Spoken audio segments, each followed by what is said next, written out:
Hi, I'm Oddrun Zuber-Skerrit, the producer of this fourth series of video programs on postgraduate supervision. As in the three previous series, the videos are not professionally staged productions, but they have been produced from simple recordings of a residential staff development program held at the Ballina Beach Resort in northern New South Wales in 1996. This year's program focuses on postgraduate supervision of NESP students, short for non-English speaking background students. I hope you will find the following video useful.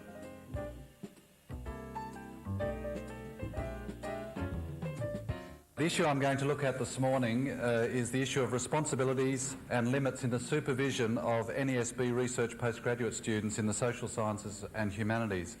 And I want to start by making the same qualification as I made the other day, in that I'm going to talk about the social sciences and humanities because that's the area that I feel comfortable with. It's the area that I've worked in. So I think one of the points in my presentation is to search for commonalities, to search for those things which things of similarity which we can attack together in terms of our supervision of NESB students. Now, the revolution in Australian higher education over the last decade has seen a dramatic increase in the number of undergraduate students and a rapid increase in the enrolment of postgraduate students, particularly at doctoral level. Accompanying this expansion in student numbers has been the increasing commercialisation of the university system, as universities have responded to increasingly stringent resourcing constraints by diversifying their sources of revenue.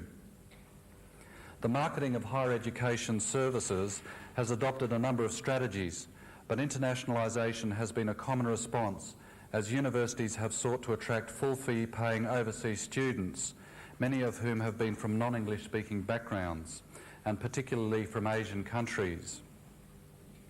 While many of these students exploit the opportunities offered by the Australian higher education system for undergraduate studies, an increasing number are attracted by the opportunities for postgraduate studies, whether these be specialist postgraduate diplomas, masters by coursework degrees, or research higher degrees. This rapid growth in the number of FPOS students from non-English speaking backgrounds has accompanied and in part contributed to the growing multicultural character of Australian society. The student body on the Australian campus in the mid-1990s is thus much more diverse than in earlier periods, and this diversity is particularly marked along the dimensions of ethnicity, native language and academic competency. This rapidly changing character of the Australian university student population poses a number of very significant challenges to university teachers, for modes of teaching which were successful in the past need to be evaluated in the light of the changed competencies and backgrounds of our students.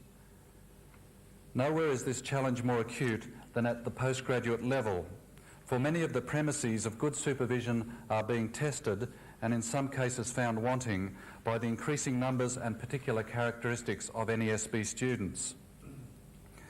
In the face of this challenge, a number of critical questions need to be posed. Are the conventional tenets of good supervision adequate for the supervision of NESB postgraduate research students? What additional strategies are required to assist NESB postgraduate students to complete their research? What ethical problems are created by the particular characteristics and needs of NESB research students? And what are the limits to supervision of NESB research students? Now, in this paper, I will respond to these questions and argue that while the essential character of good supervision should not change to accommodate the different needs and problems of NESB postgraduate research students, the role of the supervisor needs to be extended in a number of important areas, particularly the socialisation of students into the expectations and demands of the Australian university context. I will also argue that the limits to supervision need to be considered more carefully, and particularly so in the area of responding to and correcting drafts of the thesis. Now, before turning to these issues, I need to make a point about the generalisations which figure in my paper. As we have already discussed at this conference, NESB students are diverse. They come from very diverse backgrounds. They have very different levels of academic and English language competence, and they have different capacities to respond to the rigours and traumas of postgraduate research, and so on. We could, if we were of a mind to do so, break down the global category of NESB into a myriad subcategories and sub-subcategories, each with its own characteristics and particular needs. And it may be the case that in future we will need to do more detailed work in order to flesh out some of these differences and work out ways to accommodate the problems that these differences create. At the very least, we must be sensitive to difference. We must be flexible in responding to the problems of our individual NESB students. However, my view is that it is necessary at this stage of consideration of what is a fairly new area, that is the supervision of NESB graduate research students, to firstly develop some workable generalisations on which to base both policy and pedagogical responses. Without these generalisations, we have nothing on which to base discussion. We have nothing on which to base more specific calculations of difference. My view is that we commence with generalisations and work outwards from these. This provides a starting point from which to proceed to more detailed and more specific understandings. In a sense, this entire conference is premised on global categorisations, and these are that NESB students exist, they have problems which are in principle discoverable, and there are hopefully solutions to those problems. However, what we each separately consider to be the definition of the concept of the NESB, graduate research student, is likely to vary. For purposes of my paper, I am largely considering non-Australian NESB students. More specifically, I am concerned with NESB students who come to Australia from Northeast, North and Southeast Asia. The experience at Griffith University with NESB students has largely, although not exclusively, been with students from these regions. And it has been my experience of supervision and teaching such students which has constituted the experience which has informed this paper. Another very broad generalisation which appears in this paper concerns the cultural context of Confucian societies. I recognise the limitations of these generalisations, but again we need a starting point for discussion. Now, someone once said that China is the biggest concept that we've got. That was Wang Gungwu. Someone also said that whatever we say about China is bound to be wrong, and that's probably right too. So with that sort of advice, we might as well throw caution to the winds and make a start. But anyway, there's fertile ground for disagreement.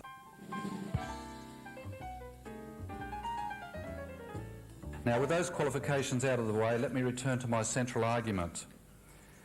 It is a mistake, in my view, to suggest that the concept of good supervision needs drastic reconsideration in light of the particular needs and problems of NESB research students. Rather, the core functions of supervision should remain intact, regardless of the linguistic and cultural background of the student, although these functions may require some modification.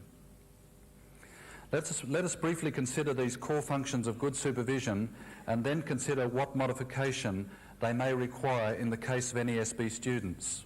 So first, and at a very general level, the supervisor must be prepared to engage the research student in what I call a sustained dialogue, one that will extend over several years about the research project and the student's progress. In other words, a very long-term commitment to the student is therefore obviously required on the part of the supervisor. Second, the supervisor must encourage and assist the student to work towards an ever clearer understanding of the nature and limits of the research problem. The supervisor must require the student to respond at regular intervals throughout the student's candidature to the three fundamental questions which all researchers in the social sciences and humanities must answer. And I give these to my own research students, and they tell me that they have them tacked up over their desk. What is my research problem? Why is it a problem? In other words, what is the significance of the problem that I'm working on? And what is my argument? And I describe these to my students as three simple questions requiring three very complex and difficult answers. Thirdly, the supervisor needs to provide guidance to the student on issues of theory and method. This includes guiding the student to an understanding of how to research and write an effective literature review. Fourthly, the supervisor must provide detailed and effective feedback on drafts of the student's thesis.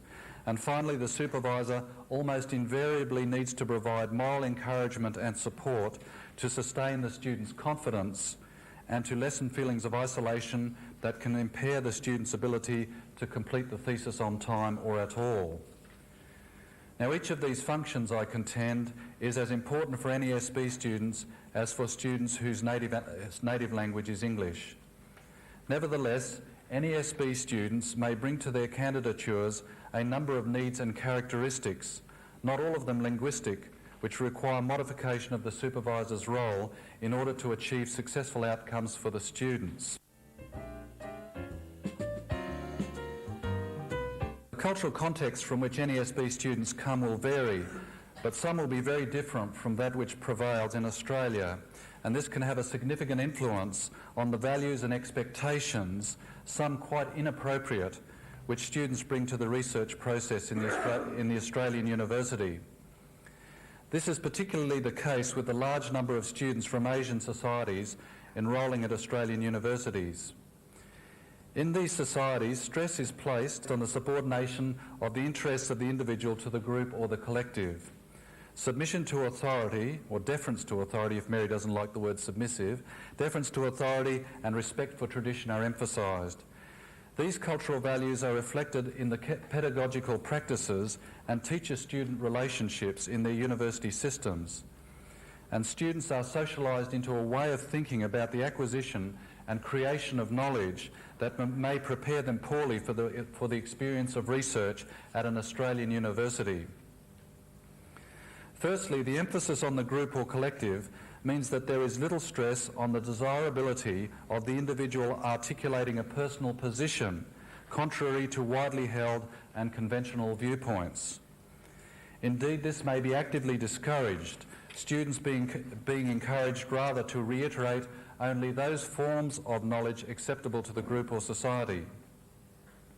The emphasis is on consensus and harmony, rather than the right of the individual student to challenge knowledge which has the status of conventional wisdom. Secondly, respect for and deference to authority discourages students from challenging their university teachers' interpretations of the truth. The teacher's role is not so much to problematise socially accepted knowledge and recognise the possibility of diverse interpretations of the truth, but to inform students of what they need to know.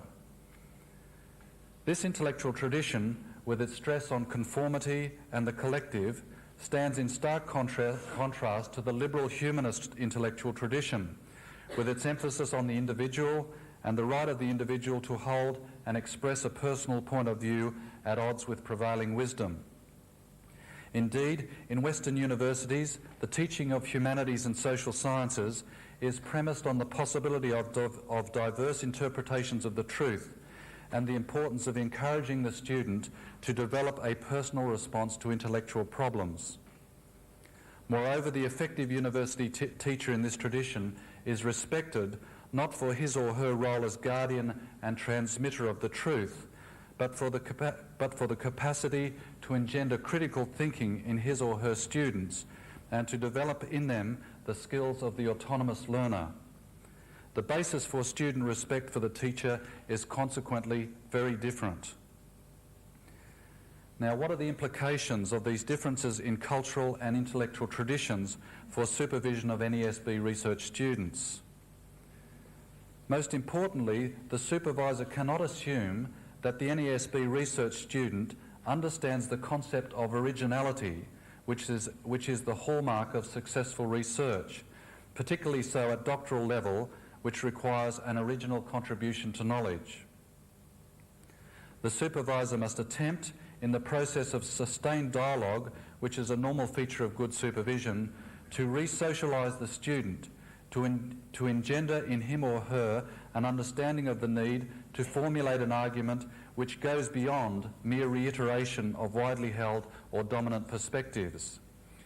If the student is to be successful, he or she must gain a genuine appreciation of the need to formulate a personal response to the research problem, a response which is distinctive, forceful, challenging, and above all, original. For some students from other societies, and in particular Asian societies, this requires a fundamental shift in their understanding of the nature of academic work, the role of the researcher and the purpose of research. Some students indeed are bemused by the supervisor's expectations that they formulate an original and personal response to the research problem. Some have expectations that the supervisor will provide them with an appropriate argument, their task being only to find the evidence to support this argument. Some students, initially at least, may lose respect for the supervisor who problematises the concept of knowledge and who insists that the student have a distinctive, individualised argument in response to the research problem, for they may well believe that it is the supervisor's role to tell the student what to argue. Now, I'm not being fanciful here. I've had this experience myself. In the face of these inappropriate expectations, the supervisor must initiate and develop a process of resocialisation in which the NESB research student gains a clear appreciation of the norms and expectations of the cultural and institutional context within which he or she will pursue his or her research. There are certain standards for research, and there is a certain level of the bar over which the students are going to have to jump. And in a sense, the supervisor shouldn't mollycoddle the students into thinking that soft options are available. And I think it's an issue that we need to discuss later, is the role of the supervisor as one of the gatekeepers or guardians of standards, something that we need to consider in this context, because there is a temptation, and I found that in the context of our own Masters by Coursework degree, for standards to drop in order to accommodate the lesser capacities, the lesser academic or the lower academic competencies of our NESB students. Now, my view is that the onus of responsibility lies not only with the supervisor, but with the institution in which the student will do his or her research. It is important that the NESB research student not be left either in isolation or reliant on other NESB research students for company and academic stimulation.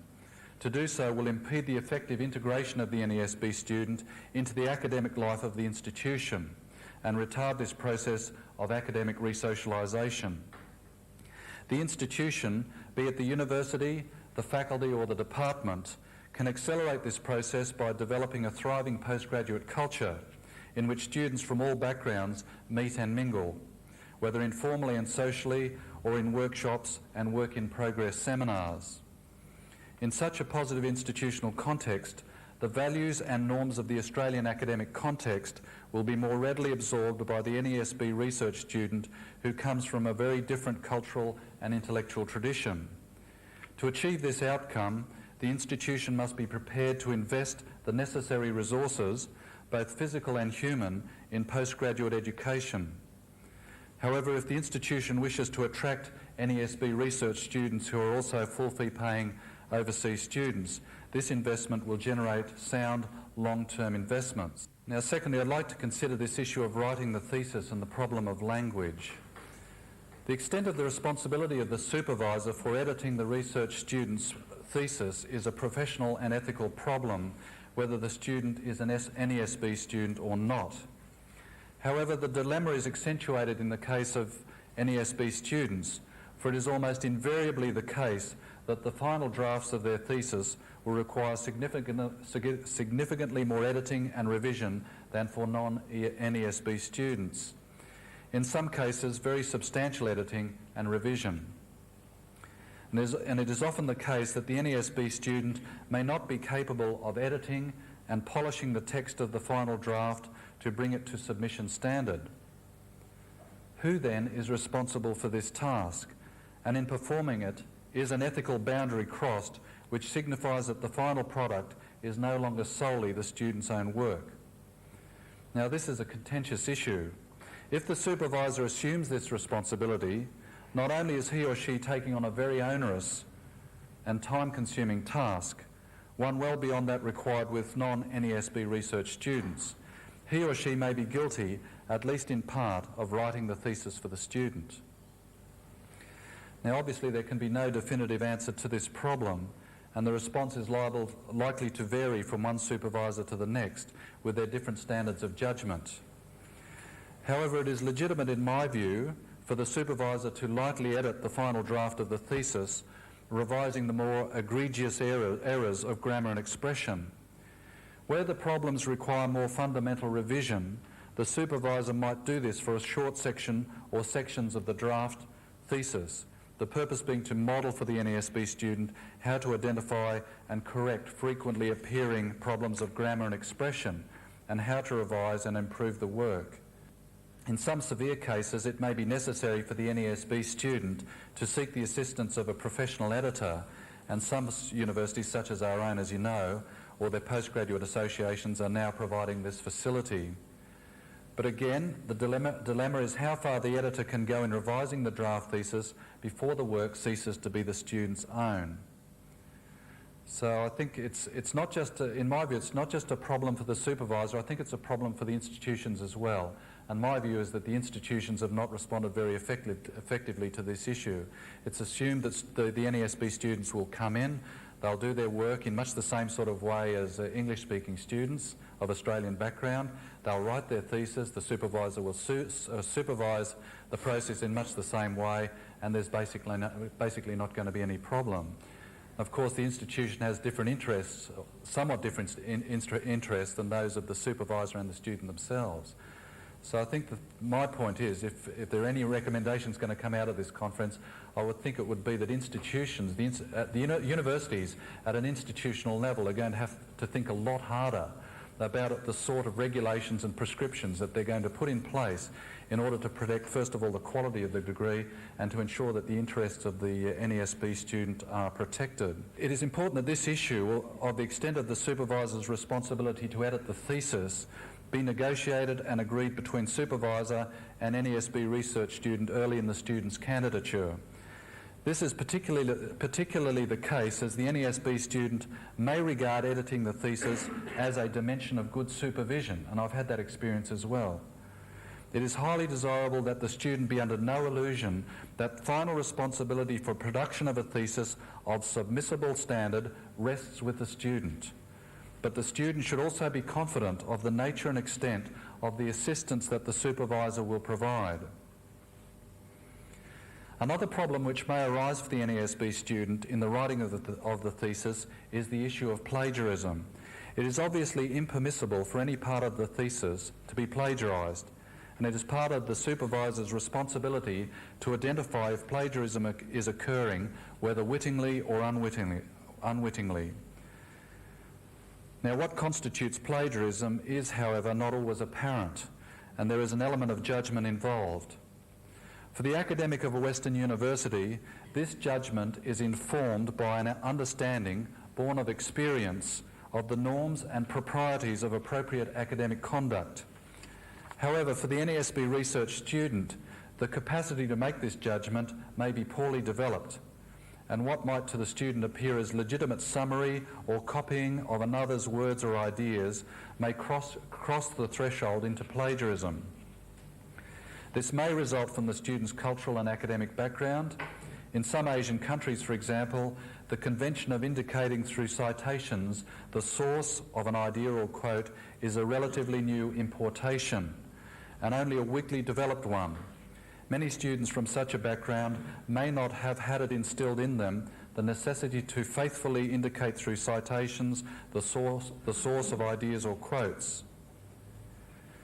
The reduced emphasis on originality in the academic life of such countries may also increase the tendency to borrow ideas or words without appropriate acknowledgement through citation. However, this is not acceptable in the Western university system, and the student will pay dearly for any infringements of the conventions on plagiarism. Another reason for plagiarism may be the NESB student's poor command of English and the consequent temptation to rely excessively on his or her sources. After all, from the student's point of view, authors of English language sources have said what the student wished to say, but so much more clearly and fluently. The supervisor of the NESB research student will need, both in the process of the academic resocialisation of the student and in checking early drafts of the thesis, to ensure that the student understands the concept of plagiarism and conventions on citations. The supervisor can set the NESB student the exercise of reading a number of exemplary doctoral theses by English-speaking students, and to look particularly at the way in which such students use the ideas and words of other scholars and cite sources. It would also be useful for workshops on this theme to be made available by institutions in which NESB research students are represented.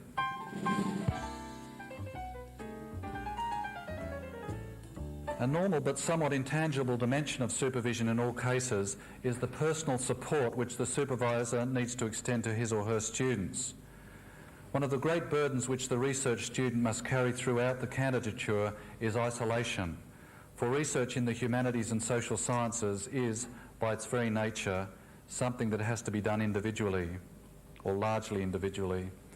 A common manifestation of this sense of isolation is a dwindling confidence by the student in his or her capacity to do the research and write the thesis. The student may also lose confidence in the significance of the research problem and his or her argument. For many research students, the supervisor may be the main or even the sole contact with the academic community. And in this context, the relationship between the supervisor and student assumes added significance. While the relationship must of necessity be a professional one, in which emotional involvement of an intimate nature must be avoided, it is very important for the student's morale to have the support and encouragement of the supervisor, particularly during the bad patches which all research students experience. Now, if isolation is a problem for many research students, it is a problem which is accentuated for NESB research students, many of whom are strangers in a foreign land. Many NESB students have previously neither lived nor studied abroad, and in addition to the demands of study at a high level in an unfamiliar educational context, the problems of adjusting to life in an alien culture and environment may deepen the student's sense of isolation and impact negatively on his or her capacity to devote attention to his or her research. In this context, the role of the supervisor may be critical. However, to what extent can or should the supervisor extend the role of supervision to support the student through the psychological and personal transition required to adjust to study and life in a foreign land? Again, this is a matter of judgment, although in the final analysis, the supervisor's relationship with the student must remain on a professional basis, and if additional encouragement and support are required, these must have as their goal the enhancement of the capacity of the NESB research student to function as an effective and independent researcher. In this regard, the responsibility should not be solely the supervisors, and universities and faculties, which are the beneficiaries of the growth in numbers of NESB students, many of whom are also full-fee paying overseas students, should provide facilities and infrastructure to support the difficult transition to life and study in a foreign land experienced by many NESB students. Now, in this paper, I've suggested that the rapid growth of NESB research postgraduate students at Australian universities raises critical questions about the responsibilities and, importantly, the limits of supervision. I have argued that the core dimensions of good supervision need not alter in light of the particular needs and requirements of NESB research students. However, in a number of areas, the role of the supervisor may need to be extended and modified. The first is the academic resocialisation of the NESB research student to inculcate in them values and norms appropriate to postgraduate study at an Australian university. The second is the editing and revision of the thesis prior to submission. Here there arise both ethical and practical questions of the limits to supervision, but it is important for the supervisor to communicate to the student his or her perception of those limits early in the student's candidature. Finally, the supervisor may need to provide more extensive personal and psychological support to NESB research students than is normally the case, although here again the limits to this support will need to be considered by the supervisor and communicated to the student. The supervision of NESB postgraduate research students represents a challenge, one in keeping with the rapidly changing character of the Australian university system. It is a challenge for individual supervisors, many of whom may not previously have been confronted by NESB research students with their particular needs and characteristics. It is a challenge too at an institutional level, for it is incumbent on universities and faculties who will gain materially from the increased presence of NESB research students to ensure that there are in place both appropriate guidelines for the enrolment of such students and the infrastructure to support them throughout their candidature. However, it is the supervisor who will assume the greater share of responsibility in ensuring that the NESB research students' experience of research at an Australian university is a positive and ultimately rewarding one. It therefore behoves us as supervisors to consider carefully both the responsibility of and limits to supervision of the NESB research student.